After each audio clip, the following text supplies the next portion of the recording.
পৃথিবীতে যে কত রকমের মানুষ হয়, মানুষ না দেখলে বুঝতে পারে না, বুঝছো। সারাদিন ঘরে থাকে তো বুঝতে পারি না যে আসলে মানুষ কত রকমের রং বদলায়, বুঝলা। আমার কাছে এসে একটা কথা কয়, আরেকজনের কাছে যায় আরেকটা কথা কয়। এরকম মানুষ পৃথিবীতে যে কত রকম আছে। আমার কাছে এসে যার দুনাম করতেছে, আড়ালে যায় তার কাছে আবার আমার কথাই কইতেছে। এই ধরনের মানুষের সঙ্গে কি মেশা যায় বলো। আসলে সারাক্ষণ ঘরে থাকে তো, আসলে কে কেমন মানুষ বোঝা যায় না। লোকে যে যেটা বলে সেটাই হয়তো বিশ্বাস করি, আর তার সাথে সাথে হয়তো তাল মিলাই।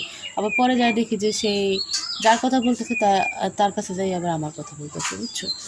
এই হচ্ছে কথা। এখন হচ্ছে সন্ধ্যা, প্রায় সন্ধ্যা কটা বাজে এখন, সন্ধ্যা 6টা বাজে। বসে থাকতে থাকতে একজন মহিলারে দেখলাম, কয়দিন আগে যার নামে কথা কইলো আমার কাছে, এখন তার সাথেই ঘুরতেছে, বুঝছো। এবার তার কাছে যে আবার আমার কথা বলতেছে হয়তো। এই হচ্ছে কথা। ইফতারির টাইম, ভাবছিলাম দোকানে যাব।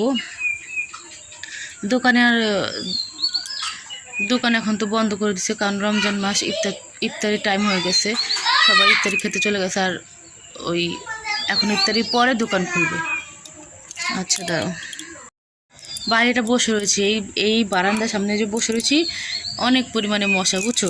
সারাক্ষণ খালি পা ঝাড়তেছি, নাইটি দিয়ে পা ঝাড়তেছি, বুঝছো। আর পাখা আনতে হবে, এই গরম পড়ছে ঘরে। মানে আগে তো আমি ঘর থেকে বেরাইতামই না, এই দুপুরবেলাটাও আমি শুয়ে থাকতাম, কারণ শুয়ে একটু অনেক বেলা করে উঠতে উঠতে আমার সন্ধ্যা লেগে যায়। কিন্তু ঘরে গরমের চোটে ঘুমানো যায় না, এর জন্য আর কি একটু তাড়াতাড়ি করে উঠে পড়ি, উঠে এই ঘরের সামনে বসে থাকি, ঠান্ডা লাগে একটু। এর জন্য কথায় আছে না, পোকামাকড় গরমের দিনে গর্ত থেকে বেরাই, আমার অবস্থা হয়েছে তাই। আমার যখন গরম পড়ে তখন আমি গর্ত থেকে বেরাই, তাছাড়া আমি ঘরের মধ্যেই থাকি বসে সারাদিনই ঘরে। আর মেয়েরে নিয়ে স্কুলে যায় যেটুকু টাইম, ওইটুকুই, তারপরে ঘরে। আর আগে তো সেটুকু যাওয়া লাগতো না বাইরে। মা তুমি কি করতেছ?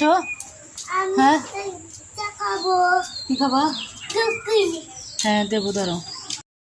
সন্ধ্যাবেলা দুপুরে ঠোঁটো দুপুরে বসে না। এখন উঠি,